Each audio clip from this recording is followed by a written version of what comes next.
సహాయం చేశారు. అది నువ్వా మరొకరా అనేది తేలుతుంది కదా.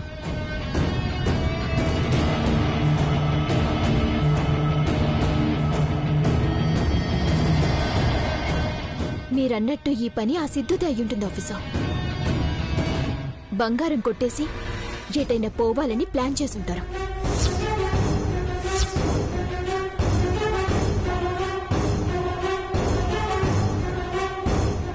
ఎస్, వాణ్ణి పట్టుకుంటే బంగారం దొరుకుతుంది. ఎక్కడుంటాడో?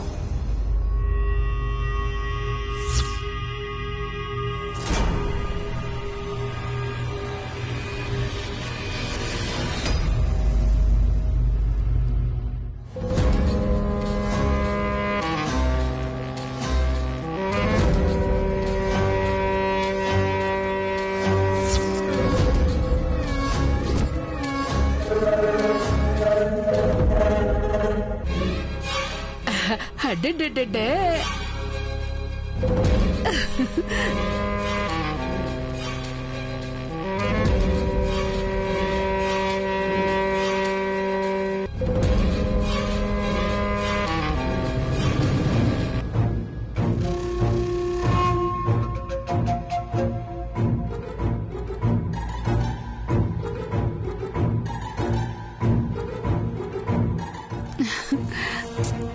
భలే ఉందిరా.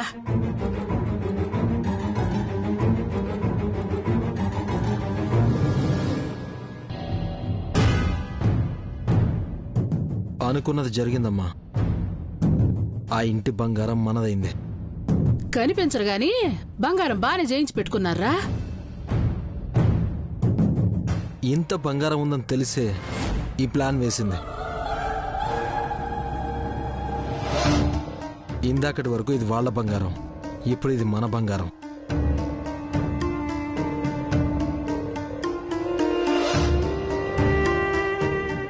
అదేంట్రా అబ్బాయ నువ్వు తగిలించుకుంటున్నావు?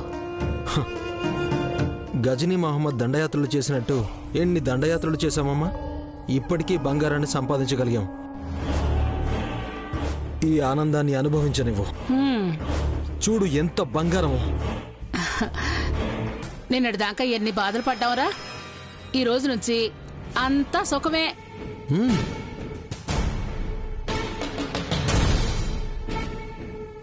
పల్లవక్క సంపద కూడా చాలా బాగా హెల్ప్ చేశారమ్మా. మన కష్టం ముందు వాళ్ళ సాయం ఎంతలే గాని నాదో అనుమానంరా. ఏంటమ్మా? బంగారం వచ్చింది, కష్టాలు తీరిపోయినాయి అనుకుంటే ఇప్పటికిప్పుడు ఈ నగలన్నీ అమ్మి డబ్బులుగా మార్చలేం కదా. ఇప్పటికిప్పుడు అంటే ఆ శౌర్య ఎంతైనా పోలీస్ కాబట్టి కాస్త గట్టి నిఘా పెట్టిస్తాడు. అందుకే ఓ 2-3 రోజులు ఆగితే పరిస్థితి అంతా చక్కబడుతుంది.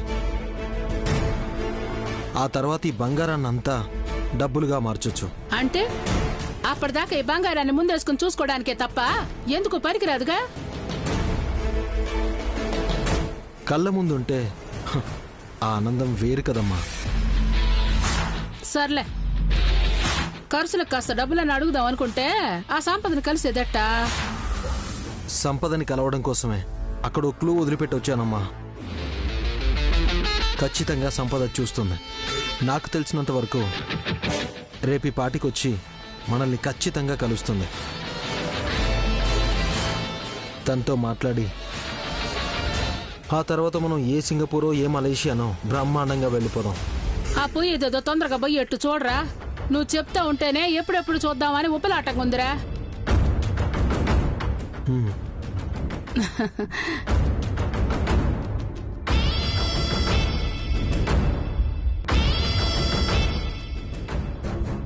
వాడి చేతులు పడిపోను, నా బంగారం తీసుకెళ్లి వాడేం బాగుపడతాడు.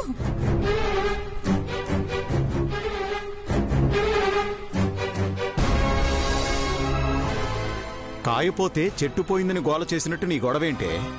ఉన్న కాస్తే ఒంటికి తగిలించుకోకుండా బ్యాంకులో పెట్టాం. ఇప్పుడది అట్నుంచట్టే పోయింది. అదే నా బాధ. అందరిది అదే బాధ. నీ ఒక్కదానివి పోయినట్టు ఏమిటది?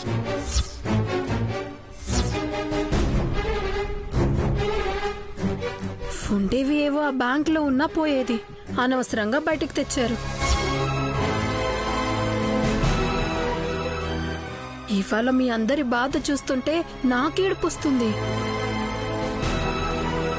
నీ పుణ్యమా అంటూ చాలా పోయాయిలే, ఇప్పుడు ఈ ఏడుపెందుకు?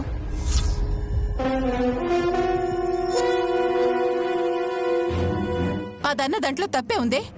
ఉన్న బంగారాన్ని లాకర్లో ఉంచకుండా ఆవిడ గారు ఎవరో చెప్పారని తీసుకొచ్చారు. పూజకి బంగారం కావాలి అని 1కి 4 సార్లు అన్నప్పుడే నాకు అనుమానం వచ్చింది. చెప్పినా నా మాట మీరు నమ్మరు కదా అని గమ్మునే ఉన్నాను.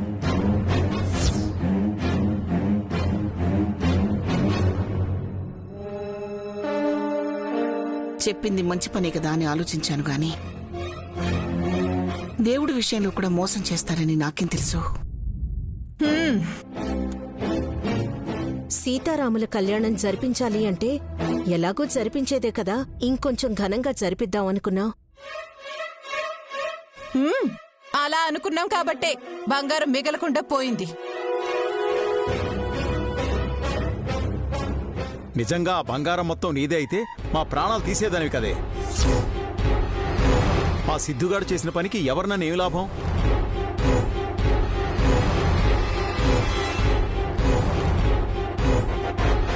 నా బాధ బంగారం పోయిందని కాదు, అవి వారసత్వంగా వస్తున్న నగలు. అవి చేరితే నా మనవరాలికి చేరాలి గాని మరొకరికి చేరడానికి వీల్లేదు.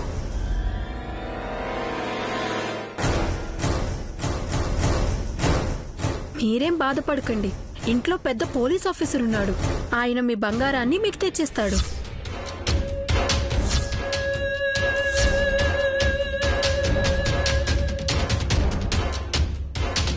ఏంటి తెచ్చేది?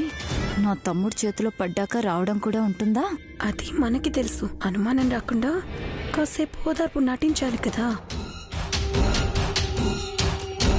సరే, జరిగిన దాని గురించి బాధపడి ప్రయోజనం ఏముంది?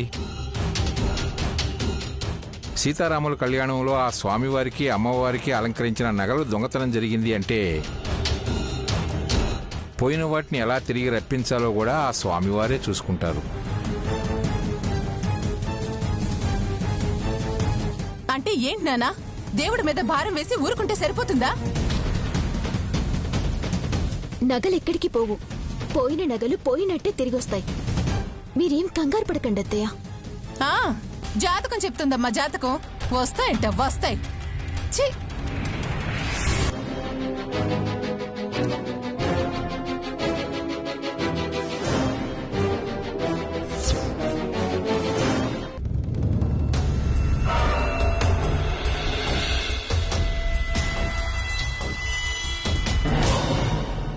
వాడు సిటీ దాటి వెళ్ళే ఛాన్స్ లేదు. ఎలాగైనా పట్టుకోండి. ఏంటి ఆఫీసర్, సిద్ధు ఆజుకి తెలియలేదా? లేదు కళ్యాణి, మా టీమ్స్ గట్టిగా ట్రై చేస్తున్నాయి. సంపతికి అంతా తెలుసు ఆఫీసర్, కానీ మన ముందు ఏం తెలియనట్టుగా నటిస్తోంది. తను నటిస్తుందని నాకు తెలుసు. లేదంటే బంగారం పోయిందని తను బాధపడ్డం ఏంటి? నానమ్మ ఆ నగలు పోయాయని చాలా ఫీల్ అవుతోంది. అవి అమ్మకి బాగా సెంటిమెంట్ నగలు కదా, అందుకే అంత ఫీల్ అవుతుంది. ఆ సిద్ధుగాడు ఎట్టి పరిస్థితుల్లో ఊరు దాటి వెళ్ళలేడు. సిటీలో మెయిన్ ఏరియాస్లో నాకబందీ పెట్టించాను. వాడు మా డిపార్ట్మెంట్ కళ్ళు కప్పిపోవడానికి ఛాన్సే లేదు. అత్తయ్య అమ్మని నానమ్మని తిడుతోంది. అవును శౌర్య, అత్తయ్య అలా తిడుతుంటే నాకు బాధగా అనిపించింది. ఆ సిద్ధు ఈ విధంగా చేస్తాడని నేను అస్సలు ఊహించలేదు. నువ్వేం బాధపడకు, ఈసారి సిద్ధు దొరికితే ఎన్కౌంటర్ చేయడం గ్యారంటీ గ్యారంటీ గ్యారంటీ గ్యారంటీ.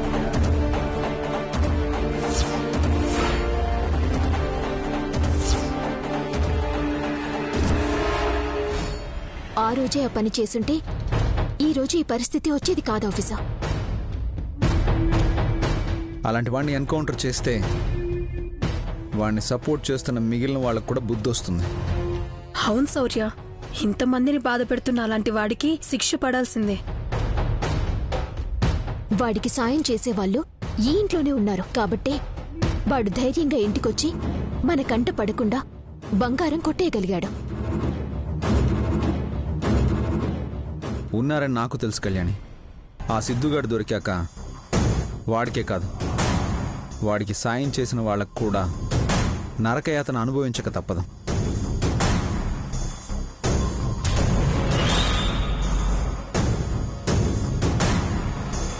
ఈసారి చావు గ్యారెంటీ.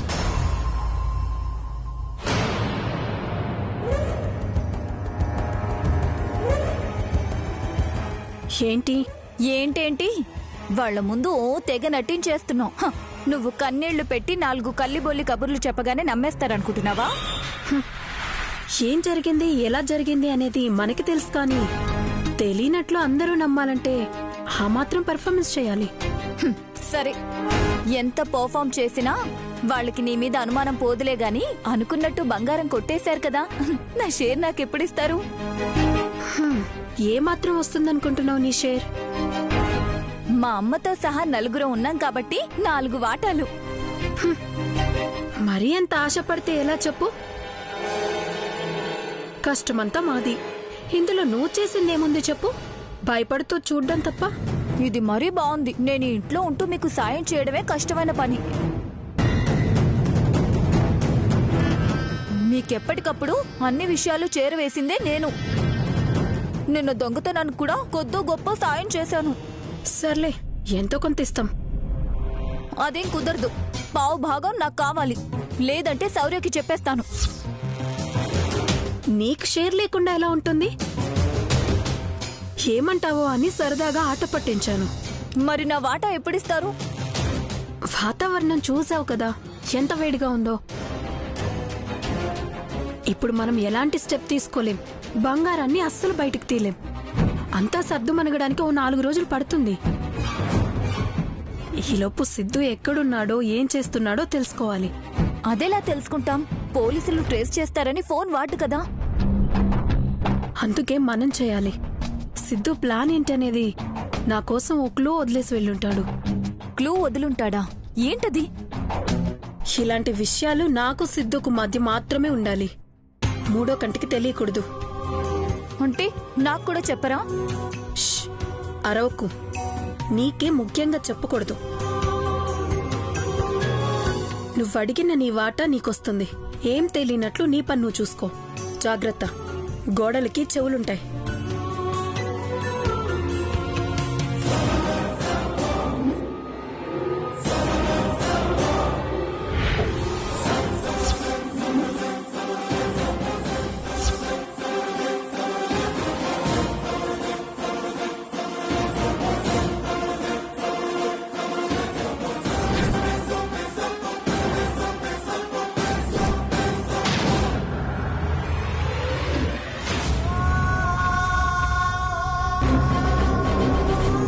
మనం అనుకున్నట్టు ఇంటి దొంగలు వీళ్లే అన్నమాట.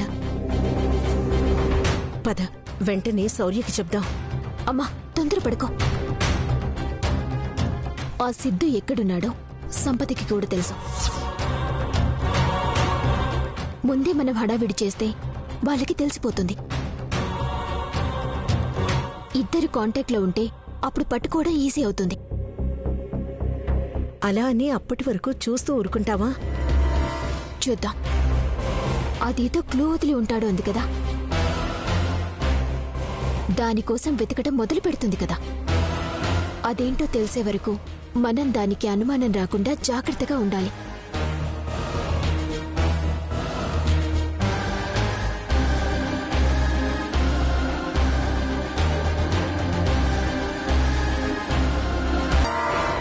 ఆఫీసర్, మీరు అనుమానించినట్టు ఈ దొంగతనం చేయటానికి ఇంట్లో వాళ్ళే సహకరించారు. అవును శౌర్య, సంపదే అనుకుంటే పల్లవి కూడా దొంగతనానికి హెల్ప్ చేసిందంట. మీకెవరు చెప్పారు? ఇంతకు ముందే వాళ్ళిద్దరూ మాట్లాడుకుంటుంటే విన్నాం.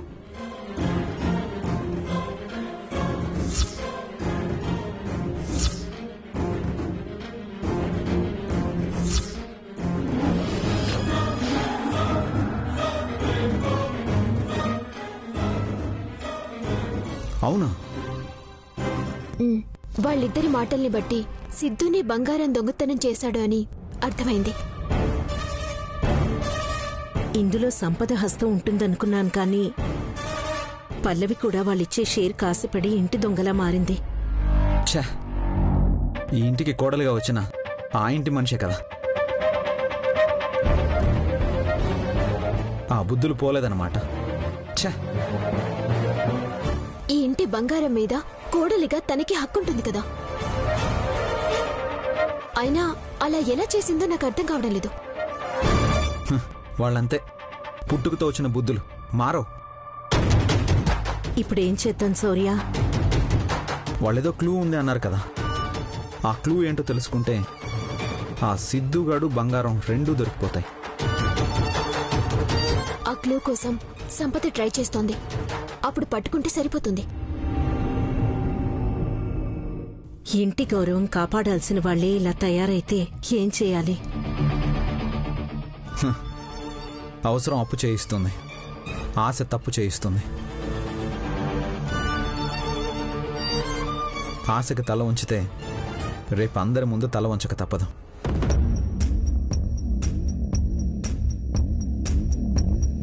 కళ్యాణి, సంపద ఆ క్లూ కోసం ట్రై చేస్తుంది కాబట్టి మనం తన్ని గమనిస్తూ ఉండాలి.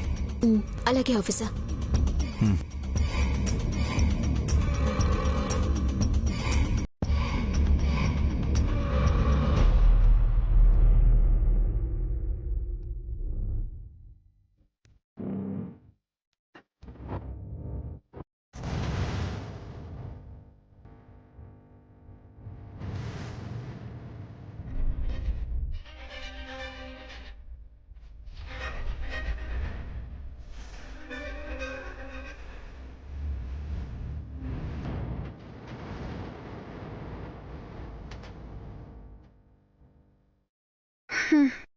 ఏంటో అందరూ ఇలా బాధగా ఉంటే చూడ్డానికి నాకు బాధగా ఉంది.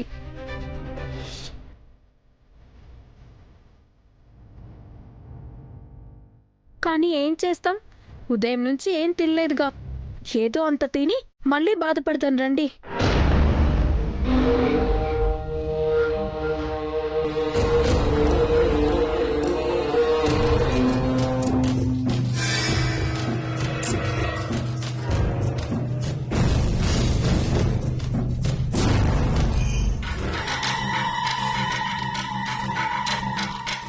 పిన్నీరా, ఒక్కదాన్నే తినాలంటే ఇబ్బందిగా ఉంది.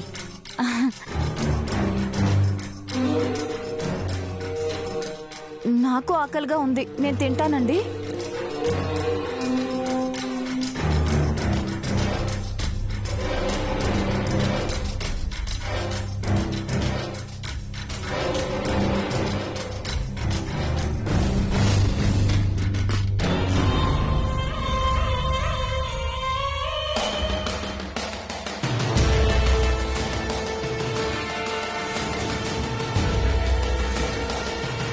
నానమ్మ, మీరు తాతయ్య రండి.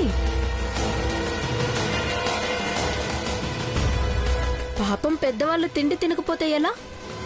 మాకక్కర్లేదులే, మీకు ఆకలిగా ఉందిగా, మీరు తినండి.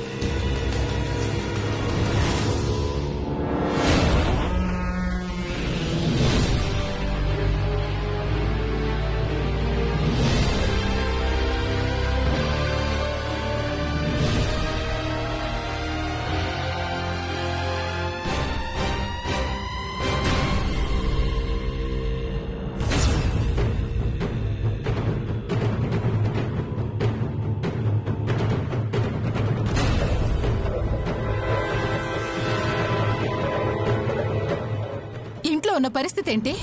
బంగారం పోయిందన్న దిగులు కూడా లేకుండా ఎలా తింటున్నారే మీరు? ఇందాకటిదాకా ఏడ్చాం కదత్తయ్య.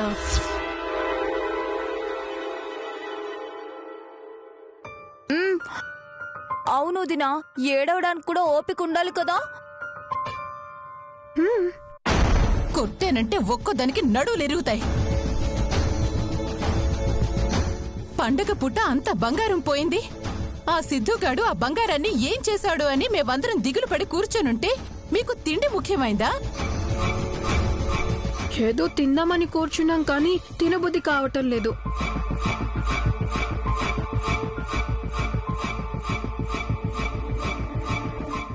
బంగారం పోయిందని నాలో నేను ఎంత బాధపడుతున్నానో మీకు అర్థం కావట్లేదు. ఇందాకటి నుంచి చూస్తున్నాను. నువ్వేంటే కాసేపు ఏడుస్తావు, బాధపడుతున్నాను అంటావు. అసలు నీకేం సంబంధం ఉందని ఏడుస్తున్నావే?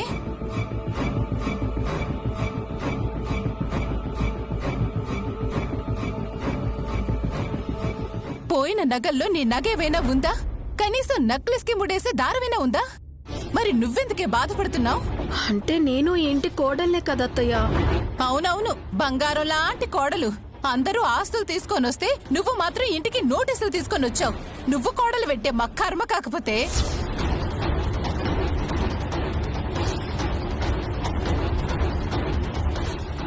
నాకు నీ మీదే అనుమానం వస్తుంది, నిన్ను నీ ఏడుపు చూస్తుంటే.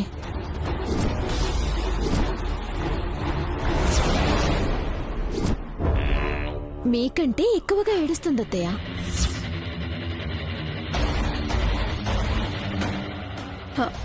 ఏంటి మీరందరూ? ఏడవటానికి కూడా కోర్టు నుంచి నోటీసులు తెచ్చుకోవాలా? ఏంటే నోరు లేస్తుంది? నోరెత్తావంటే గంటతో గొంతులో పొడుస్తా.